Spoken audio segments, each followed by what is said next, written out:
Hello dear students, today I will teach the last chapter in your science textbooks, garbage in, garbage out, कचरा अंदर एवं कचरा बाहर। सबसे पहले बात ये आती है कि गार्बेज क्या होता है, कचरा क्या होता है। तो जो हमारे घरों से, हमारी स्कूल्स से, हमारे ऑफिसेज से, हॉस्पिटल्स से जिन भी वस्तुओं को हम बाहर फेंकते हैं वो क्या होता है, वो होता है गार्बेज, कचरा होता है। लेकिन क्या जो हम फेंकते हैं क्या वो हमारे किसी भी काम का नहीं है? क्या पूरी तरह से वो बेकार है? नहीं, ऐसा नहीं है। वो हमारे लिए डायरेक्टली भले ही काम का नहीं हो सकता, लेकिन इनडायरेक्टली हम उसको काम में ले सकते हैं। जैसे मान लो पेड़ पौधों की पत्तियां हैं, उसको अपन ने फेंक दिया कचरे में जलाने के लिए, लेकिन हम उसको डायरेक्टली काम में नहीं ले सके, लेकिन उसको इनडायरेक्टली काम में ले सकते हैं। कैसे? वो पेड़ पौधों की पत्तियों को अगर अपन मिट्टी में दबा देंगे तो और अर्थवर्म उसमें छोड़ देंगे, रेडवर्म्स, तो वो उसको कंपोस्ट में बदल देगी, खाद में बदल देगी, जो प्लांट्स के लिए न्यूट्रिएंट्स का काम करती है। इसी प्रकार पेपर को हम फाड़, जैसे पेपर होता है उसको फेंक देते हैं, रद्दी पेपर या अपने बुक के पेज होते हैं, फाड़ के फेंक देते हैं, तो उनका भी हम रिसाइकल कर सकते हैं, रद्दी वाले को दे सकते हैं, वो उनसे रिसाइकल करके अलग कागज बना सकता है। तो हमारे घरों से जो भी चीजें, चाहे सब्जियों के छिलके हो, चाहे बासी रोटी हो, बचा हुआ खाना हो, या चाहे प्लास्टिक के टॉयज हो टूटे फूटे, या ग्लास हो, या मेटल्स के टुकड़े हो, ये सब क्या होता है? गार्बेज। और आज पूरा विश्व इस गार्बेज की समस्या से सामना कर रहा है। अब अपने बड़ी सादनी में देखो आप, जो तहसील के पास में नाला है, उस नाले के अंदर बहुत सारी प्लास्टिक वगैरह, इतना गार्बेज पड़ा है बहुत सारा। इसी प्रकार आप विनायका रोड की तरफ जाओगे तो भी आपको बहुत सारा गार्बेज दिखेगा। और गार्बेज में मेनली कौन सी चीज दिखेगी? प्लास्टिक। क्या दिखेगी? प्लास्टिक। क्यों? क्योंकि आजकल क्या है? Use and throw. गए सब्जी वाले के पास, उसने प्लास्टिक दी और फेंक दी, जबकि अपने को इस यूज एंड थ्रो की संस्कृति से बाहर आना पड़ेगा। हमें जब भी सब्जी लेने जाना है तो हमें अपने साथ एक बैग लेके जाना है, उसी के अंदर सब्जी लेके आनी है। तो हमें प्लास्टिक का उपयोग कम से कम करना है। तो मैं आपको कह रहा था, तहसील के पास में जो नला है, अपन विनायका रोड पे जाते हैं, चित्तौड़ रोड पे जाते हैं, और इवन अपने यहाँ पे मॉडल स्कूल का जो पास में तालाब है, यहाँ पे बड़ी सादड़ी की नगर पालिका का डंपिंग जोन है, तो यहाँ पर भी खूब सारी पॉलीथीन उड़ती है। तो आप जहां भी जाओगे वहां पे आपको गार्बेज दिखेगा। ये बात हो गई गार्बेज, मतलब कोई भी चीज जो हमारे घरों से फेंकी जाती है, निकाली जाती है, उसको हम क्या बोलते हैं? गार्बेज, है ना। तो व्हाट इज गार्बेज? सबसे पहले क्वेश्चन आता है, व्हाट इज गार्बेज? गार्बेज क्या है? तो एनीथिंग एल्स, ऐसी कोई भी वस्तु हो, anything else that can B thrown out from our homes, school, hospitals, etc. का मतलब इसमें अपन और भी कुछ लिख सकते हैं, ऑफिसेज है। Anything else that can be thrown out from our homes, schools, hospitals is called garbage. उसको हम क्या कहते हैं? गार्बेज, कचरा कहते हैं। जो हमारे घरों से या ऑफिसों से या स्कूल से फेंका जाता है, उसे हम क्या कहते हैं? गार्बेज कहते हैं। क्या कहते हैं? गार्बेज। आपको मैंने बता दिया। क्या वो हार्मफुल होता है? नहीं, वो हार्मफुल हो भी सकता है, मे बी और मे नॉट बी। हार्मफुल हो भी सकता है और नहीं भी हो सकता। अभी आपको जैसे और आगे बताएंगे अपन, है ना। तो anything else that can be thrown out from our homes, schools, hospitals etcetera is called garbage. अब देखो, हमारे घर से जो गार्बेज हम फेंकते हैं वो दो प्रकार का गार्बेज होता है। तो यहाँ पे सेकंड टॉपिक आता है टाइप्स ऑफ गार्बेज। तो देखो, दो प्रकार का कौन सा गार्बेज? एक वो गार्बेज जो अपने ह्यूमन लिविंग ऑर्गेनिज्म से रिलेटेड है, प्लांट्स और ह्यूमन से। दूसरा प्रकार का वो गार्बेज जो नॉन लिविंग ऑर्गेनिज्म या एबायोटिक कंपोनेंट उनसे रिलेटेड, जैसे पॉलीथीन, प्लास्टिक, आयरन, मेटल, है ना, और ग्लास रॉड्स, है ना, ये नॉन लिविंग थिंग्स का गार्बेज है। और लिविंग थिंग्स का गार्बेज जैसे प्लांट्स की लीव्स है, एनिमल एक्सक्रीटा है, एनिमल की पोटी है, ठीक है, ये सब अपने यू लिविंग बीइंग से रिलेटेड होते हैं। तो गार्बेज के दो टाइप करेंगे अपन यहाँ पर। गार्बेज के कितने टाइप करेंगे? दो टाइप करेंगे। एक वो गार्बेज जो लिविंग ऑर्गेनिज्म सेक्रेट करती है या उनसे जनरेट होता है, और दूसरा वो गार्बेज जो नॉन लिविंग थिंग्स छोड़ती है। तो एक गार्बेज होता है बायोडिग्रेडेबल गार्बेज, बायोडिग्रेडेबल गार्बेज, और दूसरा होता है non biodegradable garbage, non biodegradable garbage. ध्यान रखना, ये जो चैप्टर है ये चैप्टर 7th में भी है, 8th में भी इसका थोड़ा बहुत पार्ट है, और 10th में इसका अलग से चैप्टर है गार्बेज का, 10th क्लास में। तो आप इस चैप्टर को ध्यान से देखना। बायोडिग्रेडेबल गार्बेज का अपन दूसरा नाम लिख सकते हैं डीकंपोजिबल गार्बेज, डीकंपोजिबल गार्बेज जो डीकंपोज हो सकता है, डीकंपोजिबल गार्बेज। और इसका लिख सकते हैं नॉन डीकंपोजिबल, जो डीकंपोज नहीं हो सकता। देखो कंपोज का मतलब तो होता है बनना, और डीकंपोज का मतलब होता है टूटना। डीकंपोज का मतलब होता है टूटना। जैसे कोई मूवी बनाते हैं तो उसमें जो संगीत बनाता है, म्यूजिक बनाता है, वो कंपोजर। तो साइंस में एक वर्ड का ध्यान रखना, डी वर्ड जहां भी आ जाए उसका मतलब है टूटना, जैसे या निकलना। जैसे हाइड्रेशन, पानी लेना, डिहाइड्रेशन, शरीर से पानी की कमी हो जाना। और इसको दूसरा कहते हैं बायोटिक गार्बेज। कौन सा गार्बेज? बायोटिक गार्बेज, क्योंकि ये लिविंग बीइंग से जनरेट हुआ है। और इसको क्या कहेंगे? एबायोटिक और non biotic garbage, abiotic garbage. यहां पे मैं और लिख रहा हूं, और का मतलब तीनों में से कोई सा भी नाम लिख सकते हैं। अब इस गार्बेज में क्या होता है कि इस गार्बेज को अगर आपने फेंका तो ये 5 से 7 दिन के अंदर जो सोइल के अंदर जो माइक्रो ऑर्गेनिज्म है, जो डीकंपोजर्स हैं, जो अर्थवॉर्म, जिसके बारे में अपने 9th चैप्टर में पढ़ा था 8th में कि उसकी बॉडी में बोन्स नहीं होती, वो इसको एक कंपोस्ट में बदल देगा, एक खाद में बदल देगा। मैंने यहाँ लिखा कंपोजिबल, एक खाद में बदल देगा इस कचरे को। अब ये कचरा कौन कौन सा है? ये कचरा कौन कौन सा है? जो लिविंग ऑर्गेनिज्म से प्रोड्यूस होता है, जैसे अपना ह्यूमन एक्सक्रीटा, ह्यूमन की जो पोटी है, एनिमल एक्सक्रीटा, प्लांट्स की लीव्स है, डेड ऑर्गेनिज्म है, कोई मरा हुआ जानवर है। अगर इनका कचरा है तो उसकी खाद बन जाएगी, उसकी मेन्योर बन जाएगी, उसका है ना, उसका ह्यूमस बन जाएगा, उसकी कंपोस्ट बन जाएगी। लेकिन ये जो कचरा है, ये कचरा डीकंपोज नहीं होता और इधर उधर हवा में उड़ता रहता है। पानी में जाएगा तो पानी को पोल्यूट करेगा, मिट्टी में जाएगा तो वहां प्लांट्स को ग्रो नहीं करने देगा। अगर किसी गाय ने इसको खा गया तो वो मर जाएगी। ठीक है, तो बायोडिग्रेडेबल गार्बेज, ये 3 नाम है इसके, डीकंपोजिबल गार्बेज और बायोटिक गार्बेज। तो इसमें लिख सकते हैं द गार्बेज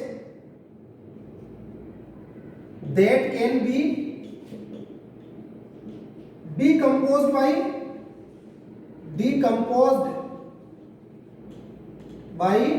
microorganism, यहां तक लिख दिया मैंने। अब मैं इसको इरेज कर रहा हूं बेटा, है ना, माइक्रोऑर्गेनिज्म एंड अर्थवॉर्म्स। अर्थवॉर्म को आपकी बुक में रेड वर्म के नाम से लिख रखा है, red worm and earthworm. The garbage that can be decomposed by microorganisms and earthworms into manure, into manure. Manure का मतलब खाद, मेन्योर का मतलब खाद, है ना। तो the garbage that can be decomposed by microorganism and earthworm into manure is called biodegradable garbage. अभी जो नाम लिखा आपने, है ना, बायोडिग्रेडेबल गार्बेज, उसको कौन सा गार्बेज कहेंगे? बायोडिग्रेडेबल। अब इसके एग्जांपल में क्या क्या लिखेंगे अपन? इसके एग्जांपल में लिख देंगे अपन कौन सा कचरा होता है ये। इस कचरे का, इसका जो एग्जांपल है वेजिटेबल पील। वेजिटेबल पील, वेजिटेबल पील का मतलब है मम्मी आलू की सब्जी बनाती है तो आलू की छिलके उतारती कि नहीं उतारती, है ना। इसी प्रकार कईयों को अपन छिलके उतार के खाते हैं, जैसे ऑरेंज के छिलके उतारते नहीं करते। तो पील का मतलब छिलके, vegetable peel. Human excreta, human excreta मतलब मानव का मल। एनिमल एक्सक्रीटा, एनिमल्स का, है ना, केटल्स का, एनिमल एक्सक्रीटा जो एनिमल्स की पोटी वगैरह है। डेड ऑर्गेनिज्म, मरे हुए जानवर हैं। और leaves of plants, leaves of plants, leaves of plants, पेड़ पौधों की पत्तियां हैं। इस सारे कचरे की क्या बन जाएगी? खाद बन जाएगी। क्या बन जाएगी? मेन्योर बन जाएगी, मेन्योर। ये ध्यान रखना है। Vegetable peel, human excreta, animal excreta, dead organism और लीव्स ऑफ प्लांट्स। तो ये बायोडिग्रेडेबल वेस्ट है। कौन सा वेस्ट है? बायोडिग्रेडेबल। ये मैक्सिमम 7 दिन में इसकी खाद बन जाती है ना। जहां भी आपने फेंका 7 दिन के बाद आपको नहीं दिखेंगे, लेकिन ये वर्षों तक कहीं नहीं जाती। प्लास्टिक आपने फेंकी वैसी की वैसी आपको दिखेगी। तो ये डीकंपोजेबल है, ये डीकंपोजेबल है। ये ध्यान आपको रखना है। कौन सा garbage? Biodegradable garbage, biodegradable garbage. अब बात आती है नॉन बायोडिग्रेडेबल गार्बेज, दूसरे वाले गार्बेज की बात आती है। तो इसमें अपन क्या लिखेंगे? इसकी डेफिनेशन में यहां लिख रहा हूं, ठीक है। The garbage that can not be decomposed by microorganism and earthworm। Micro organism क्या होता है? छोटे छोटे ऑर्गेनिज्म होते हैं, जैसे वायरस, कोरोना वायरस, ये माइक्रो ऑर्गेनिज्म है, जिसको अपन नेक्ड आई से नहीं देख सकते, जिसको देखने के लिए माइक्रोस्कोप की आवश्यकता होती है। ऐसे माइक्रो ऑर्गेनिज्म अपनी अर्थ के अंदर, सोइल के अंदर रहते हैं। तो the garbage that can not be, the garbage यहां से that can not be decomposed by microorganism and earthworm into manure, into manure मतलब जिससे खाद नहीं बन सकती है, जिससे खाद नहीं बन सकती है। the garbage that cannot be decomposed by microorganism and earthworms into manure is called non biodegradable garbage, is called non biodegradable garbage। इसको non biodegradable garbage कहते हैं, जो खाद, जिससे खाद नहीं बनती है। तो इस गार्बेज में क्या क्या आता है? इस गार्बेज में आता है आपकी पॉलीथीन, आपकी प्लास्टिक, आपके आयरन मेड पार्टिकल्स, आपके प्लास्टिक के, कांच के बर्तन, ये सब किस गार्बेज में आते हैं? Non biodegradable garbage. तो इसमें एग्जांपल में लिख सकते हैं plastic, polythene, synthetic cloth, synthetic cloth जैसे नायलॉन का कपड़ा है, सिंथेटिक क्लॉथ है ना। ये सिंपल कॉटन क्लॉथ नहीं, सिंथेटिक। कॉटन का क्लॉथ तो डिकम्पोज हो जाएगा, लेकिन सिंथेटिक क्लॉथ नहीं होंगे। मेटल्स, सोना चांदी तांबा, ये पड़े रहते हैं वर्षों तक, कोई खराब नहीं होता इनका, ठीक है। मेटल्स और ग्लासेस, तो ये कौन सा गार्बेज है? Non biodegradable garbage. यहां तक आपको ये वीडियो देखने से इतना समझ में आ गया होगा कि अपने घर से कितने प्रकार का गार्बेज निकलता है? 2 प्रकार का गार्बेज निकलता है। अगर आप ये वीडियो देख रहे हो तो मेरे एक क्वेश्चन का आंसर देना, और मेरे को आप व्हाट्सएप पे देना ये आंसर, या फिर कमेंट बॉक्स में देना। जो बुक का कागज है, जो ये कागज है, तो ये आप मेरे को बताना ये बायोडिग्रेडेबल गार्बेज है या नॉन बायोडिग्रेडेबल गार्बेज है। अगर किसी ने वीडियो देखा है तो वो ये आंसर मेरे को जरूर देगा, है ना। तो आपको ये आंसर जरूर देना है। अब आता है स्वच्छ भारत अभियान, स्वच्छ भारत अभियान, स्वच्छ भारत अभियान। देखो इस अभियान को, स्वच्छ भारत अभियान, ये अभियान 2 अक्टूबर, 2 अक्टूबर 2014 स्टार्टेड बाय, किसके द्वारा स्टार्टेड किया गया? Started by our prime minister, हमारे प्रधानमंत्री जी के द्वारा स्टार्ट किया गया 2 अक्टूबर 2014 से। Started by our prime minister, है ना। कब किया गया? 2 अक्टूबर 2014 से। इसके तहत क्या था? Each and every family, each and every family को, each and every family 12,000 rupees दिए गए गो बनाने के लिए, लेटरिन बनाने के लिए, शौचालय बनाने के लिए, कि कोई भी घर के बाहर शौच करने नहीं जाए, फ्रेश होने नहीं जाए, लेटरिन करने नहीं जाए। तो इसमें दिया गया, और टारगेट रखा गया था भारत को 2 अक्टूबर 2019 तक, है ना, till free ODF, outer defecation free, ODF घोषित, मतलब सबके घर पे शौचालय बन जाए और कोई भी बाहर फ्रेश होने नहीं जाए। तो Swachh Bharat Abhiyan was launched by our prime minister Shri Narendra Modi. It was started by 2nd of October 2014। In this abhiyan each and every family gives 12,000 rupees. प्रत्येक परिवार को 12,000 रुपए दिए गए। जिन परिवारों के घर में शौचालय नहीं बने हुए थे, फ्रेश होने के लिए लेटरिन नहीं बने हुए थे, टॉयलेट्स नहीं बने हुए थे, और उस पर एक मूवी भी आई थी अक्षय कुमार की, टॉयलेट एक प्रेम कथा, टॉयलेट एक प्रेम कथा। और 2 अक्टूबर 2019 तक भारत को स्वच्छ भारत घोषित करने में हेल्प करता है। ठीक है, तो ये जो अभियान था हमारे भारत के प्रधानमंत्री जी के द्वारा 2 अक्टूबर 2014 को नई दिल्ली में वाल्मीकि मंदिर से स्टार्ट किया गया था। इसके बाद बात आती है dealing with garbage. Dealing with garbage, dealing with garbage, garbage के साथ डील करना। डीलिंग विथ गार्बेज, गार्बेज के साथ डील करना कि गार्बेज का क्या किया जाए। अपने घर से जो गार्बेज निकलता है, तो आपने देखा होगा अपने बड़ी सादड़ी में एक गाड़ी आती है कचरा कलेक्ट करने, और आवाज आती है स्वच्छ भारत का इरादा, इरादा कर लिया हमने देश को, है ना, ऐसे। उसमें क्या आती है, वो घर से कचरा लेती है। तो अपने घर पे कचरे के 2 प्रकार के डिब्बे होते हैं, 2 प्रकार के डिब्बे होते हैं। तो एक डिब्बा कैसा होता है, एक डिब्बा होता है ग्रीन कलर का डिब्बा। किस कलर का डिब्बा, ग्रीन कलर बकेट। और एक होती है ब्लू कलर का dustbin, blue dustbin, blue dustbin. और एक होता है ग्रीन कलर का डस्टबिन। अब देखो अपनी अर्थ कैसी है, ग्रीन कलर, मतलब अपनी पृथ्वी हरी भरी है, अपनी पृथ्वी पर है। तो ग्रीन कलर में कौन सा वेस्ट रखते हैं, बायोडिग्रेडेबल वेस्ट। बायोडिग्रेडेबल वेस्ट कह दो या गार्बेज, या क्या कह दो, गार्बेज, वेस्ट और गार्बेज। और ब्लू कलर में क्या रखते हैं, non biodegradable, non biodegradable, non biodegradable waste या गार्बेज के दो। वेस्ट से बेस्ट बनाएंगे, वेस्ट से बेस्ट बनाना। ठीक है, बायोडिग्रेडेबल गार्बेज में हम क्या रखते हैं, अपने घर से क्या क्या निकलता है, वेजिटेबल पील, सब्जियों के छिलके, टी लीव्स, चाय की पत्तियां, है ना, और पेपर्स, कॉपी कागज के जो फाड़े हुए page.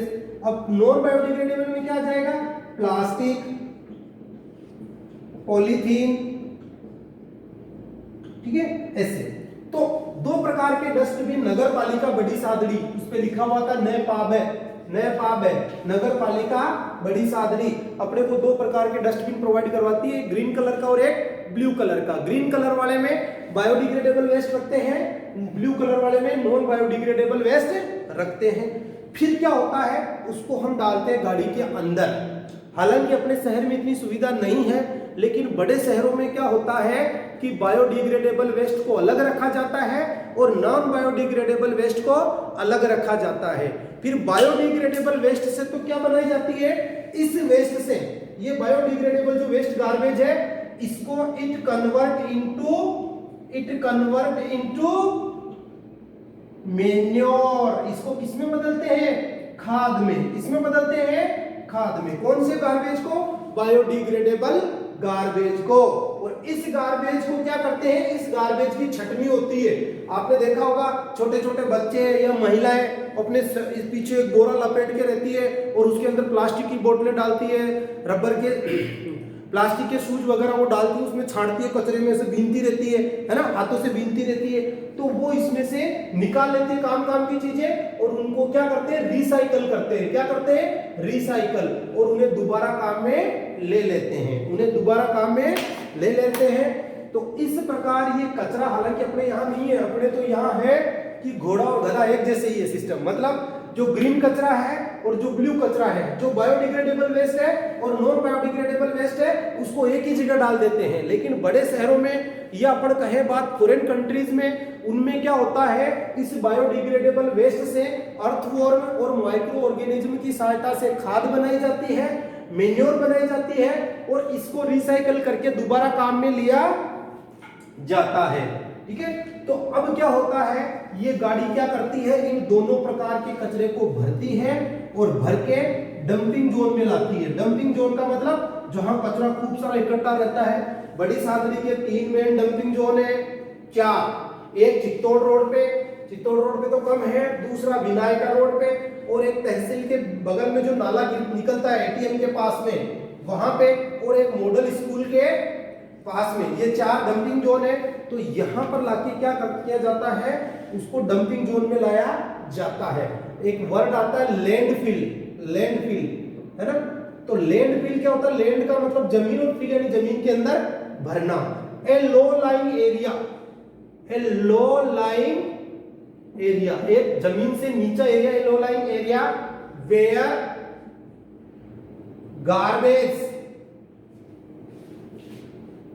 Are fill in the soil के फिल ऑन द सोइल के ऊपर डाल दिया जाता है, उसको बोलते हैं लैंडफिल। उसको क्या बोलते हैं, लैंडफिल। और फिर वहां पे सुअर गाय मुंह मारती रहती है, और बहुत गलत एक प्रकार से देखा जाए तो। कई गायें प्लास्टिक खा जाती है तो वो मर जाती है। प्लास्टिक के अंदर अपन ने कुछ खाने की चीज लपेट के फेंक दी तो उससे वो दिक्कत आती है। इसके बाद नेक्स्ट आता है अपना वर्मी कंपोस्ट। नेक्स्ट टॉपिक आता है वर्मी कंपोस्ट। वर्मी कंपोस्ट देखो, इसी में अपन एक एक्टिविटी फर्स्ट देखेंगे। एक्टिविटी फर्स्ट में क्या दे रखा है ये वर्मी कंपोस्ट से पहले, कि अपने घर से 2 प्रकार का कचरा निकला, एक बायोडिग्रेडेबल वेस्ट और एक नॉन बायोडिग्रेडेबल वेस्ट। तो 2-2 बच्चों के ग्रुप बना दिए गए, 4-4 बच्चों के ग्रुप बना दिए गए, और उन ग्रुप के अकॉर्डिंग उनको काम दिया गया। क्या काम दिया गया, एक बच्चों को, जो 4 बच्चों का ग्रुप था, जैसे मान लो वो 4 बच्चे थे, A, B और C और D, A B C D, और 4 बच्चे लगते E F G H। उन A B C D को तो दिया बायोडिग्रेडेबल वेस्ट, जैसे पेड़ पौधों की पत्तियां, जानवरों का गोबर, है ना। और दूसरे वाला जो E F G H था उनको प्लास्टिक, पॉलीथीन, रबर ये दिया गया, और उनको कहा गया कि इनको जमीन के अंदर आप गाड़ दो। एक्टिविटी फर्स्ट में क्या दिया गया, 2 ग्रुप बनाए गए। एक 4 बच्चे थे A B C और D, और इधर भी 4 बच्चे थे E F G और H। इनको कौन सा वेस्ट दिया गया, बायोडिग्रेडेबल। इनको कौन सा दिया गया, नॉन बायोडिग्रेडेबल। और इनको कहा कि आप एक अपनी जगह जाके उसको गाड़ दीजिए। इन्होंने गाड़ दिया। 7 दिन के बाद देखा तो इस वाले में 7 दिन के बाद इनको सोइल मिली। क्या मिली, सोइल। उस सोइल के अंदर क्या था, मेन्योर था। ब्लैक कलर की सोइल हो गई। वो कैसी सोइल हो गई, ब्लैक कलर की, क्योंकि वो मेन्योर में बदल गया। इन्होंने देखा तो वो प्लास्टिक वैसी की वैसी ही पड़ी थी, उसमें कोई चेंजेस नहीं हुआ।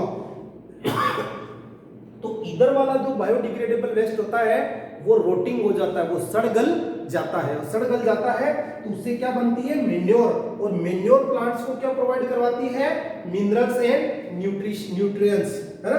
आप देखना खेतों में जो किसान होता है वो गाय भैंस का जो गोबर होता है वो डालता है। क्यों, क्योंकि गाय भैंस के गोबर में क्या होती है, मेन्योर होती है, खाद होती है। और जो प्लांट्स को क्या प्रोवाइड करवाते हैं, जो प्लांट्स को मिनरल्स और न्यूट्रिएंट्स प्रोवाइड करवाते हैं। देखो वर्मी, सबसे पहले वर्मी और कंपोस्ट। वर्मी का नाम का जो मतलब है वो वर्म्स, कीड़े, और कंपोस्ट वर्ड का मतलब होता है मेन्योर। कंपोस्ट मतलब वर्ड का मतलब होता है मेन्योर। तो वर्मी कंपोस्ट क्या होता है कि कीड़ों के द्वारा खाद बनाना, कीड़ों के द्वारा खाद बनाना। तो vermi compost, a compost that is formed by earthworm। और आपकी बुक में उनका नाम लिख रखा है इस चैप्टर में रेडवॉर्म्स। रेडवॉर्म्स क्यों, क्योंकि वो लाल कलर के होते हैं। देखो अर्थवॉर्म आपको 8th चैप्टर में भी पढ़े थे, 9th में, और अर्थवॉर्म 8th में भी थे, 9th में भी थे, और इस चैप्टर में भी है। अर्थवॉर्म और एयर वाले में भी थे। अर्थवॉर्म अपने को दिखते हैं केवल बारिश के दिनों में। क्यों, क्योंकि बारिश के दिनों में, एयर वाले चैप्टर में हमने पढ़ा था कि जो बारिश पानी होता है वो जमीन के अंदर चला जाता है। तो जमीन के अंदर चला गया, और अर्थवॉर्म क्या करता है, स्किन के द्वारा रेस्पायर करता है, तो अर्थवॉर्म के बिलों के अंदर चला जाता है। तो अर्थवॉर्म कहाँ आ जाता है, बाहर जमीन के ऊपर। वो रेड कलर का दिखता है, इसलिए उनको रेडवॉर्म भी कहते हैं। ठीक है। एक अर्थवॉर्म अपन ने बोन्स वाले चैप्टर में पढ़ा था कि अर्थवॉर्म के अंदर बोन्स नहीं होती। 2 एनिमल ऐसे थे, अर्थवॉर्म एंड स्नेल, जिनके अंदर बोन्स नहीं होती। सेकंड अपने एयर वाले चैप्टर में पढ़ा, और आज तो अर्थवर्म क्या होता है? Compost that is formed by earthworm from, किसके द्वारा? From rotting dead decaying matter, rotting dead decaying matter, rotting dead decaying matter, सड़े गले पदार्थों से। सड़े गले पदार्थ रोटिंग डेड डिकेइंग मैटर कौन सा? जो बायोडिग्रेडेबल वेस्ट है, जो बायोडिग्रेडेबल वेस्ट है उसके द्वारा कंपोस्ट बनाना। कंपोस्ट का मतलब मेन्योर, खाद, खाद है ना, उसके द्वारा जो खाद बनाई जाती है, किसके द्वारा? अर्थवर्म के द्वारा, उसको बोलते हैं हम vermi compost. A compost, a manure, a khad, खाद भी बोल सकते हैं, that is formed by earthworms, redworms from rotting dead decaying matter. Rotting dead decaying matter से जो खाद बनाई जाती है उस खाद को बोलते हैं वर्मी कंपोस्ट। ध्यान रखना, जो मेन्योर होती है हमारे फील्ड्स, खेतों में और घरों में बनाई जाती है, गांव में देखना है ना, तो वो मेन्योर। और मेन्योर फसल को क्या प्रोवाइड करवाते हैं? It provide nutrients and minerals. जैसे अपने को खाने पीने के लिए चाहिए वैसे प्लांट्स को भी चाहिए। तो न्यूट्रिएंट और मिनरल वाटर के अंदर डिसॉल्व होते हैं, लेकिन कई बार क्या होता है कि मेन्योर के द्वारा पूर्ति नहीं हो पाती, तो फिर अपन बड़ी सादड़ी से लाते हैं फर्टिलाइजर, केमिकल जो होते हैं, यूरिया, पोटास, डीएपी, ये फर्टिलाइजर है। तो वापस देखो, वर्मी कंपोस्ट क्या होती है कि जो अर्थवॉर्म है, जो सड़ी गली चीजों को, रोटिंग का मतलब सड़ी गली, डेड डिकेइंग का मतलब मरी हुई, रोटिंग सड़ी गली चीजों को, बायोडिग्रेडेबल चीजों से जो खाद बनाई जाती है अर्थवर्म के द्वारा, उसको हम बोलते हैं वर्मी कंपोस्ट। उसको क्या बोलते हैं? Vermi compost. अर्थवर्म के बारे में तीन स्पेशल जानकारी सुन लो। अर्थवर्म को फार्मर का फ्रेंड भी कहते हैं।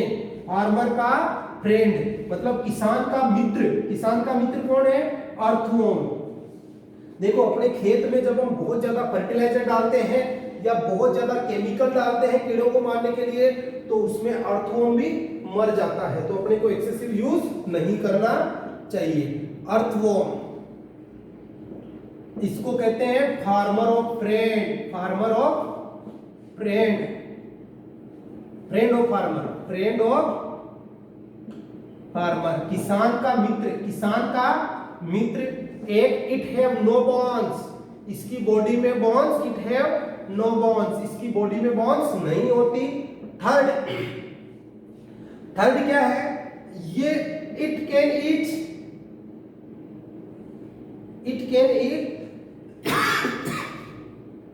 Equal to its body weight, equal to its body weight, अपनी बॉडी के वेट के बराबर का ये खा सकता है। मतलब अपनी बॉडी के वेट के बराबर का सामान खा सकता है। जैसे अपनी बॉडी 90 किलो है, मान लो मेरा बॉडी का वजन 70 किलोग्राम है, तो मैं एक बार में 70 किलोग्राम नहीं खा सकता, लेकिन अर्थवर्म खा सकता है।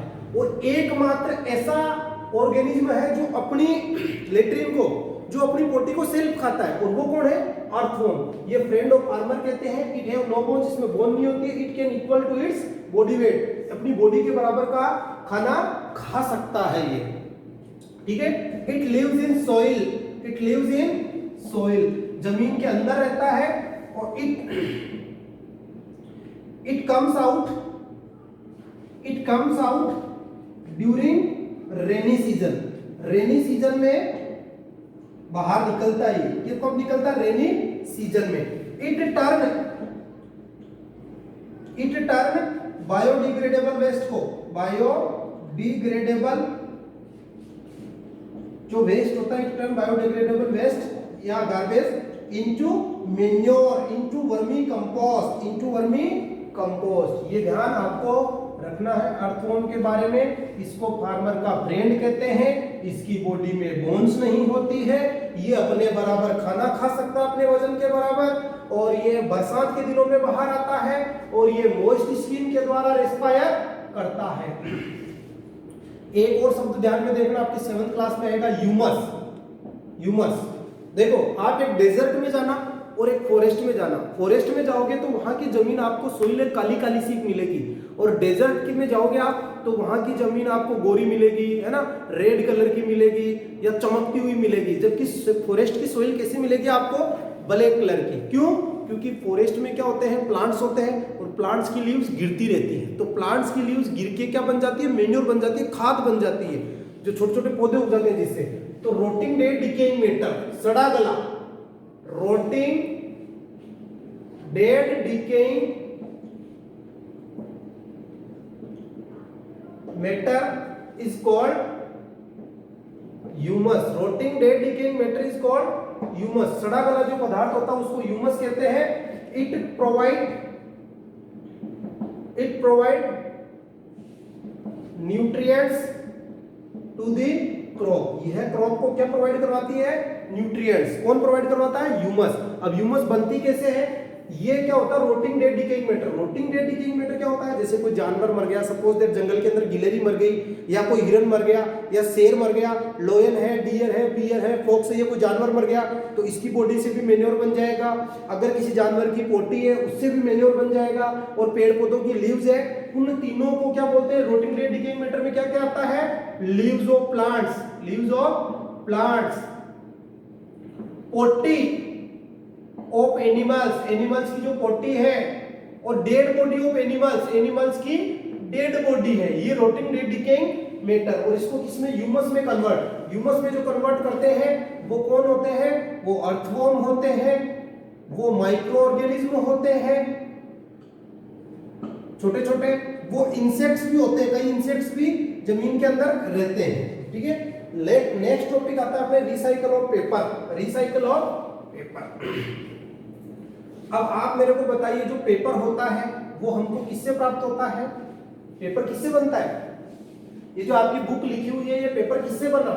ये पेपर बना है प्लांट्स से। किससे बना है? प्लांट्स से, पेड़ पौधों से। 1 टन कागज प्राप्त करने के लिए 1 टन इक्वल्स टू होता है 1000 किलोग्राम, क्योंकि 1 टन इक्वल्स टू होता है 10 क्विंटल। 10 क्विंटल, और 10 क्विंटल को 100 केजी तो हो जाएगा 1000 केजी। तो 1000 केजी कागज प्राप्त करने के लिए अपने को 17 trees will be cut. 17 trees will be cut. 1 ton कागज प्राप्त करने के लिए 17 पेड़ काटने पड़ते हैं। 1 टन कागज प्राप्त करने के लिए 17 पेड़ काटने पड़ते हैं। कागज पेड़ पौधों से ही बनते हैं, ये ध्यान आपको रखना है। तो recycle of paper. Recycle of paper. Next topic अपना रिसाइकल ऑफ पेपर। जैसे इसमें एक स्टोरी बता रखी है। एक लड़का है जो अपने गांव गया। अपने गांव, उस लड़के की एक आदत थी। वो लड़का क्या करता? कॉपी में कुछ भी बनाता, रगेड़े पाड़ता, फाड़ के फेंक देता। कॉपी में कुछ भी करता, रगेड़े बनाता, फेंक देता। एक बार क्या हुआ, वो दूसरे गांव गया, अपनी नानी के गया। इसमें कहानी दे रखी है, लड़के का नाम मेरे को पता नहीं है, आप देखना, लाइन टू लाइन पढ़ना। वो अपनी नानी के गया तो उसने वहां क्या देखा कि उसका एक कजिन है, उसके मामा का लड़का है, जो क्या करता है, जो फटे हुए जो पेपर है उन पेपर से ड्राइंग बना रहा है। अलग अलग आर्ट एंड क्राफ्ट में खिलौने बना रहा है। ठीक है। उनको इकट्ठा कर रहा रद्दी वाले को बेचने के लिए। एक उसकी नानी है जो पुराने कागज को, जैसे कागज है इसको गला के इसका पेस्ट बना रही है। इसका क्या बना रही है? पेस्ट बना रही है। पेस्ट बना के एक टम्बलर बना रही है। पहले के जमाने में लोग ऐसा करते थे, सूखे सामान रखने के लिए कागज का पेस्ट बना के, लुगदी बना के उनके बर्तन बना लेते थे। क्या बना लेते थे? बर्तन। तब उस लड़के का दिमाग आया कि यार तब भी अपने संडे के दिन अपन देखते हैं, छुट्टी वाले दिन कबाड़ी वाला आता है, रद्दी प्लास्टिक वाला, वो अपने इसको ले जाता है, रद्दी को, है ना, कागज को, अखबार को, पुराने अखबार को। वो करता क्या है? आपने कभी रफ कॉपी का नाम सुना? जो 10 रुपीज की आती है, जिसके पेज थोड़े ग्रे कलर के आते हैं, मतलब बहुत पतले पेज आते हैं, बहुत घटिया पेज, हल्के पेज आते हैं, घटिया नहीं कहूंगा मैं। ठीक है। वो रफ कॉपी किससे बनी है? जैसे सपोज देख लिए अच्छी कॉपी है, मैंने ये लिखा, इस कॉपी को मैं रद्दी वाले को दूंगा तो रद्दी वाला उसको फैक्ट्री में ले जाएगा, वहां इससे ऐसा कागज तो नहीं बनेगा। अपने क्वेश्चन भी आगे आएगा, ये बढ़िया कागज है तो इससे वो कौन सा कागज बना देगा? वो रफ कागज बना देगा, है ना। और रफ कॉपी आती है मार्केट में, रफ कॉपी 10 रुपए की इतनी मोटी आती है, और अगर अच्छे कागज वाले लोगे तो 10 रुपए की 20 पेज भी नहीं आएंगे। ठीक है। तो रिसाइकल ऑफ पेपर। रिसाइकल का मतलब होता है converting of used paper into another paper, another low quality paper. Low quality का पेपर बनाने में जो प्रोसेस होती है लो क्वालिटी पेपर, उसको बोलते हैं हम रिसाइकल ऑफ पेपर। इसी प्रकार प्लास्टिक वाला आता है, वो क्या करता है, लो प्लास्टिक वाला क्या करता है, उस प्लास्टिक को गर्म करता है, वहां ले जाके जहां बेचता है फैक्ट्रीज में, और गर्म करा के उस प्लास्टिक की कुर्सी, टूटी हुई बड़ी कुर्सी है, उसे छोटी कुर्सी बना देते हैं। उसको गर्म किया, गर्म करते हुए पिघल जाती है, सांचे में डाला, दूसरा प्लास्टिक का आइटम बना दिया और उसको बेच दिया। जैसे आपने अगर देखा हो तो टीम इंडिया की जो टी शर्ट बनी हुई है वो बाकायदा आती है कि अपनी प्लास्टिक से बनाई है, जो पुरानी प्लास्टिक वगैरह है उससे अपन ने बनाई है। इसी प्रकार गंगा नदी के अंदर लोग प्लास्टिक की बोतल फेंकते हैं, तो खाली जो बिस्लरी की बोतल होती है वहां उन्होंने बोट बना दी। क्या बना दी, बोट। प्लास्टिक की बोतल हल्की होती है जो पानी के ऊपर तैरती है, तो खूब सारी पानी की बोतलों को इकट्ठा करके एक बोट बना दी, तो वेस्ट से बेस्ट बना दिया। नेक्स्ट अपने टॉपिक आता है प्लास्टिक बून और ए कर्स। प्लास्टिक बून और ए कर्स, प्लास्टिक बून और ए कर्स। बून का मतलब वरदान, कर्स का मतलब श्राप।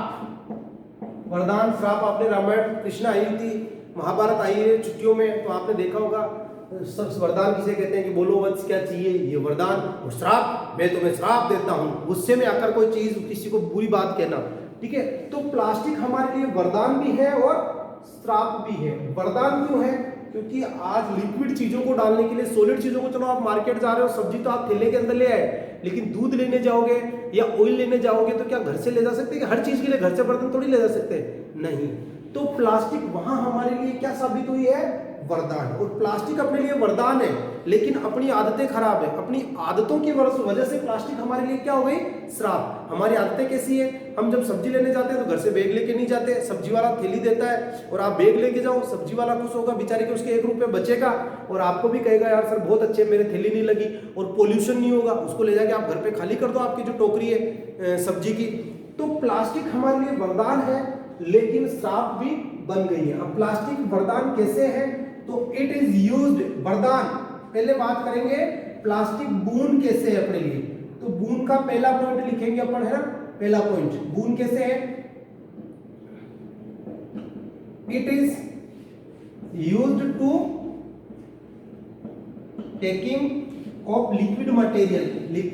लिक्विड मटेरियल को पैक करने में सबसे अच्छी कौन है, प्लास्टिक। कागज में आप लिक्विड को पैक नहीं कर सकते। It is used in medicine में जो पैकिंग करते हैं, मेडिसिन पैकिंग में भी कौन काम आती है, प्लास्टिक और पॉलीथीन आती है। Vehicles, it is used in vehicles के अंदर भी, व्हीकल्स जो ये मैं लिख रहा हूं मार्कर, है ना, बहुत सारे यूज, इसके मैं बोर्ड भर दूंगा बच जाएंगे, है ना। Plastic is used in all over activities. Plastic also used in all over activities of our daily life। हमारे डेली लाइफ की सभी एक्टिविटीज में काम आती है कौन, प्लास्टिक। कौन आती है, प्लास्टिक, ठीक है। आपने कितने एग्जांपल दे दूं, व्हीकल्स के अंदर, है ना, पैकिंग के अंदर, कुरकुरे पैकिंग में, चावल लाने जाते हैं, सब्जी लेने जाते हैं, वहां सब जगह काम आ रही है। ऑयल पैकिंग में, ऑयली फूड पैकिंग में, डिब्बेबंद पैकिंग में, सब जगह हमारे लिए क्या आ रही है, प्लास्टिक। तो ये हमारे लिए क्या है, ये वरदान है। दूसरी बात देखो, प्लास्टिक क्यों अच्छी है, प्लास्टिक अच्छी इसलिए है, प्लास्टिक की क्वालिटीज देखो, मैं आपको बता देता हूं कि ये अपने लिए बून कैसे साबित हो रही है प्लास्टिक। तो देखो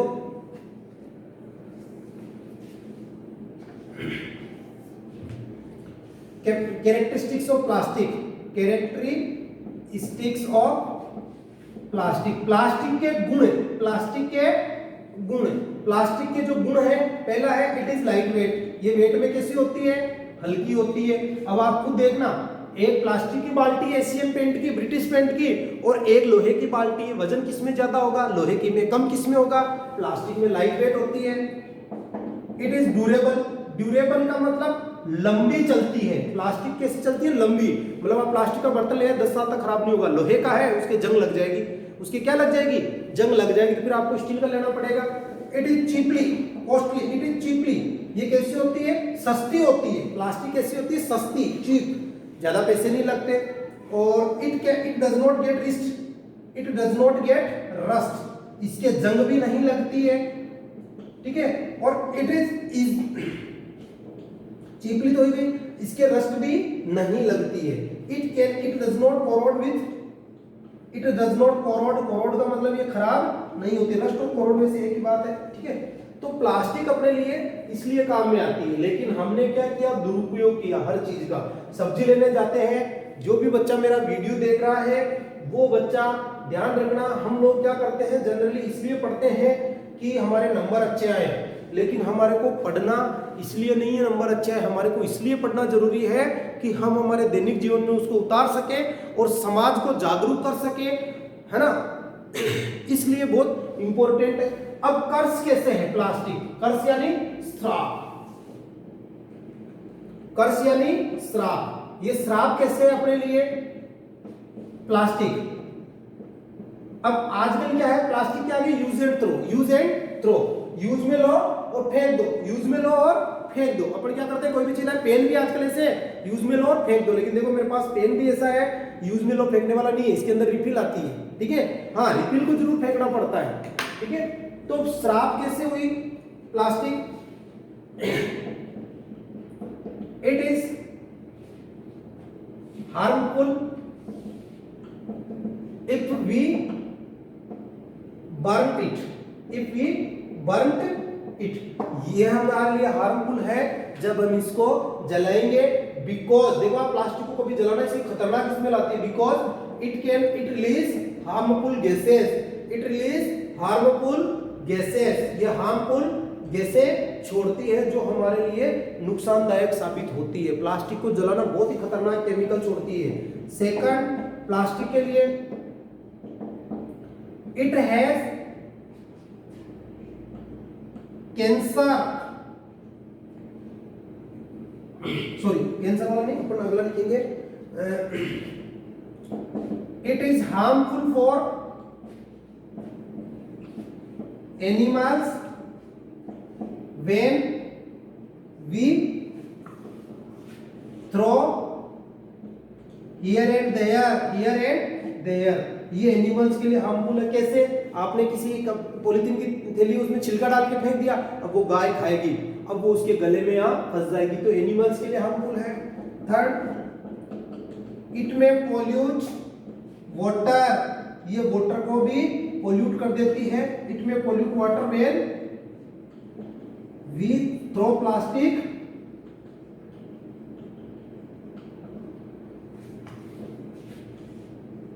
into water bodies, ठीक है। वाटर बॉडीज में फेंकेंगे तो वाटर को पोल्यूट करेगी, ठीक है, प्लास्टिक। और भी एक फोर्थ पॉइंट और लिख लो आप, बहुत सारे पॉइंट इसके भी। फोर्थ पॉइंट लिख लो, इट में चॉक, है ना, चॉक और स्टॉप रोक देगी, और स्टॉप, इट में चॉक और स्टॉप टू दी ड्रेन्स, नालियों को, ड्रेन्स, ड्यू टू इट, नाली, गंदे पानी की नाली, due to it muddy water, due to it pollute water, दूषित पानी, pollute water came into road पर आ जाता है, नालियों के अंदर फंस गई तो पोल्यूट वाटर कहाँ आ जाएगा? रोड के ऊपर आ जाएगा। इस प्रकार प्लास्टिक बहुत ही खतरनाक चीज है, तो हमें इसका उपयोग कम से कम करना चाहिए। नेक्स्ट जो इसमें आता है वो देखिए आप, अब अपने लास्ट आता है कि प्लास्टिक का अपन कैसे यूज करें, कैसे क्या करें, है ना, वो देखेंगे अपन। क्या एक चीज बताओ मेरे को, क्या एटमॉस्फेयर अपना एनवायरनमेंट है उसको क्लीन करने की जिम्मेदारी, या गार्बेज डिस्ट्रीब्यूशन की जिम्मेदारी, या गार्बेज को डिस्पोज करने की जिम्मेदारी क्या केवल गवर्नमेंट की है या हमारी भी है? क्या हमारी ड्यूटी है कि नहीं है? तो हमारी ड्यूटी है।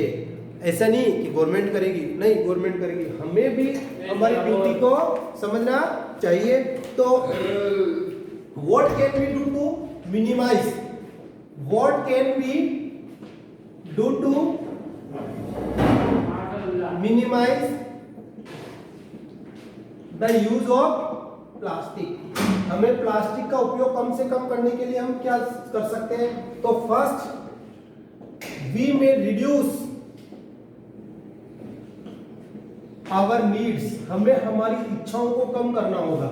देखो अपने क्या करते हैं, अपनी जिंदगी नीचा बढ़ रही है, आज मेरे पास साइकिल है, फिर मैं सोचता हूँ मेरे पास 2 व्हीलर है, फिर मेरे पास 4 व्हीलर है, ठीक है, तो हमारी इच्छाएं बढ़ती रहती है। लाइव वीडियो, ठीक है, तो उससे क्या होता है, हमारी इच्छाओं को कम करना। Second, we do not burn polythene, we do not burn polythene और plastic bags, we do not burn polythene और प्लास्टिक बैग्स। अपने को पॉलीथीन और को जलाना नहीं चाहिए। वी कैन रीयूज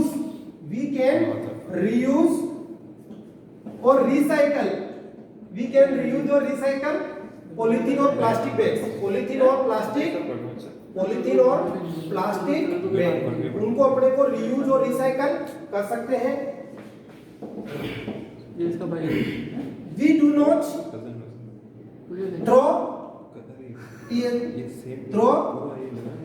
प्लास्टिक और पॉलीथीन बैग, यार आवाज आ रही इसके अंदर, यार क्या कर रहे हो? प्लास्टिक और polythene bag here and there, यहाँ वहाँ नहीं फेंकने चाहिए, हियर एंड देयर। सर आवाज आ रही है। Fourth, we should carry bag when we go to market, जब हम मार्केट जाते हैं तो हमें कैरी बैग साथ में लेकर जाना चाहिए, ठीक है। ऐसी और भी कई चीजें हैं जो हम कर सकते हैं। पॉलीथीन को जलाना नहीं है, और वी शुड इंसिस्ट, जो शॉपकीपर है हमें उसे भी कहना चाहिए कि जितने भी आपके पास कस्टमर आते हैं, आप उन कस्टमर को कहिए कि आप अपने घर से एक बैग लेकर जाए। आपको जानकर आश्चर्य होगा, मेरे को बड़ी साड़ी में रहते 8 साल हो गई, बड़ी सादड़ी में, मैं जयपुर में मैं पढ़ता तब भी, आज भी मेरे को सब्जी वाले प्लस दुकान वाले वो जानते हैं अच्छी तरह से, भाई ये सर कभी पॉलीथीन लेके नहीं आते। मैं मेरे घर से कपड़े का बैग है वो लेके आता हूँ, या मैं स्कूल से जाता हूँ तो मेरे गाड़ी में बैग लगा रखा है, उसके अंदर सामान डायरेक्ट डलवाता हूँ। आलू लिए डायरेक्ट डलवा लिए, प्याज लिए, टमाटर लिए, सब चीजें डलवा ली। अब 4 प्रकार की मैंने सब्जी ली, अगर मैं पॉलीथीन यूज करता तो कितनी पॉलीथीन यूज करता? 4, लेकिन मैंने एक भी पॉलीथीन यूज में नहीं की। मेरे घर पे कपड़े की थैलियां हैं। तो मेरी आप सबसे यही विनती है, हाथ जोड़कर, इस चैप्टर को आप केवल नंबरों के लिए नहीं पढ़ना, इस चैप्टर को आप अपने जीवन में उतारना, क्योंकि ये चैप्टर अंक तो आपको मिलेंगे ही, लेकिन आप जीवन में इस चैप्टर को उतारोगे तो आपके साथ साथ आपके आने वाली पीढ़ियों के लिए भी अच्छा रहेगा, और अपना जो भारत देश है वो पोल्यूशन मुक्त होगा। आपको अभी दिल्ली में पता है, जो दिवाली पर पटाखे तो बाद में फोड़े, उससे पहले जो पंजाब और हरियाणा में जो किसान है राजस्थान के, वो चावल की फसल के जो डंठल रह जाते हैं उनको जलाते हैं, उसको पराली बोलते हैं। क्या बोलते हैं? पराली। और वाहनों के प्रदूषण, व्हीकल्स की जो एयर पोल्यूशन के कारण आज दिल्ली गैस चैम्बर बन गई है, तो उसको गैस चैम्बर कैपिटल भी कहते हैं इंडिया की। वहां आज सांस लेना मुश्किल है, छोटे बच्चे और बूढ़े लोग तो वहां पर बहुत ज्यादा दिक्कत में है, इसीलिए वहां कोरोना केस भी ज्यादा बढ़ रहे हैं। तो आप सबसे भी मेरी रिक्वेस्ट है कि आप मार्केट जब भी जाए तब केवल एक और एक पॉलीथीन बैग लेकर जाए। अब इसके क्वेश्चन आंसर देखिए। Which kind of garbage is not converted into compost by the redworms? Redworm के द्वारा कौन सा गार्बेज डिकम्पोज नहीं होगा? तो मैंने आपको बताया था, नॉन बायोडिग्रेडेबल लाइक प्लास्टिक और polythene bags cannot be converted into the compost by redworms. तो प्लास्टिक एंड पॉलीथीन या non biodegradable garbage. Have you seen any other organism besides redworm in your pit? If yes, try to find out them. क्या आपने जमीन में रेडवर्म के अलावा और भी कोई ऑर्गेनिज्म देखे? यस, बग्स, बाइट्स, स्पाइडर, है ना, और स्कॉर्पियन और इंसेक्ट्स, कई ऐसे और भी जानवर होते हैं जो जमीन के अंदर रहते हैं। डिस्कस। सेकंड का A, is garbage disposal the responsibility only of the government? No, it is not only the responsibility of government but also citizens, हमारी भी है। गवर्नमेंट तो कागजों में कर देगी, दिक्कत अपने को भी आएगी। ध्यान रखना, गवर्नमेंट कौन है? अपने ही लोग गवर्नमेंट में है। B, is it possible to reduce the problem relating to garbage disposal garbage? Is it possible to reduce the problem relating to disposal of garbage? क्या गार्बेज डिस्पोजल से अपनी जो प्रॉब्लम्स है वो थोड़ी कम हो जाएगी? Yes, if we dispose garbage properly then our atmosphere does not polluted. Third question, what do you with the left over food at home? आप जब खाना खाते हो तो क्या फूड घर पर जो क्या होता है, तो खाना बच जाता है तो आप क्या करते हो? तो जनरली हम क्या करते हैं कि पॉलीथीन के अंदर बांधा और फेंक दिया करते हैं, लेकिन नहीं।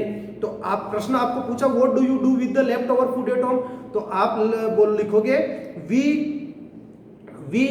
Give the food in cows to the cows और डंकी, ये डॉग्स, घर पे गाय कुत्ते रहते हैं तो अपन बचा हुआ खाना उनको दे देते हैं, और या कोई भिखारी है तो उसको दे देते हैं।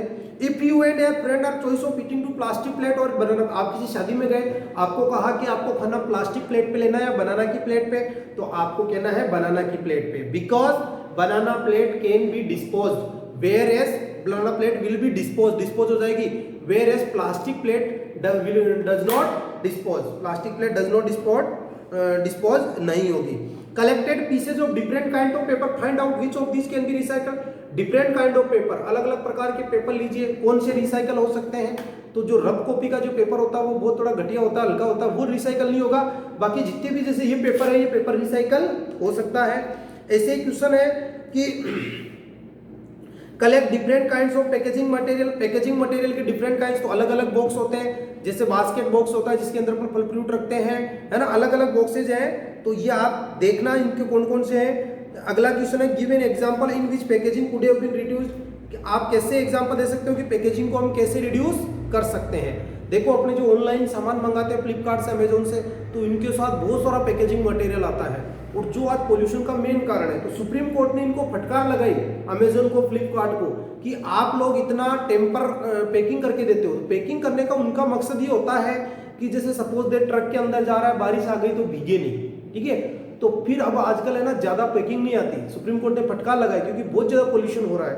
तो ऐसे एक क्वेश्चन है, do you think it is better to use compost instead of chemical fertiliser, कि कंपोस्ट का यूज करना केमिकल फर्टिलाइजर की तुलना में अच्छा क्यों होता है? मैंने आपको बताया था कि कई बार क्या होता है कि किसान देखता है यार मेन्योर से जो कंपोस्ट होती है, जो एनिमल्स की वेस्टेज होती है, उससे जो मेन्योर या कंपोस्ट बनती है तो उससे कम न्यूट्रिएंट्स मिलते हैं, तो वो फर्टिलाइजर का यूज करते हैं। फर्टिलाइजर का यूज करना अच्छी बात है, लेकिन बहुत ज्यादा एक्सेसिव यूज करने से क्या होता है, अपनी जो सोइल होती है वो बेरन होती जाती है ना, और उसके अंदर सोइल के अंदर जो माइक्रो ऑर्गेनिज्म होते हैं वो भी डेड होते जाते हैं। ये आपके कोर्स कंप्लीट है, सभी विद्यार्थी वीडियो को देखें, इसके क्वेश्चन आंसर करने का प्रयास करें। क्वेश्चन आंसर नहीं आते हैं तो आपके पास कोई भी रेफरेंस गाइड वगैरह एडवाइजर वगैरह होगी, उससे आप कर लें। आपको फिर भी नहीं आता है, आप मेरे से पूछें। और ये जो चैप्टर है इसको केवल नंबर लाने के लिए नहीं पढ़ें, आप इसको बोर्ड एग्जाम की दृष्टि से भी पढ़ें।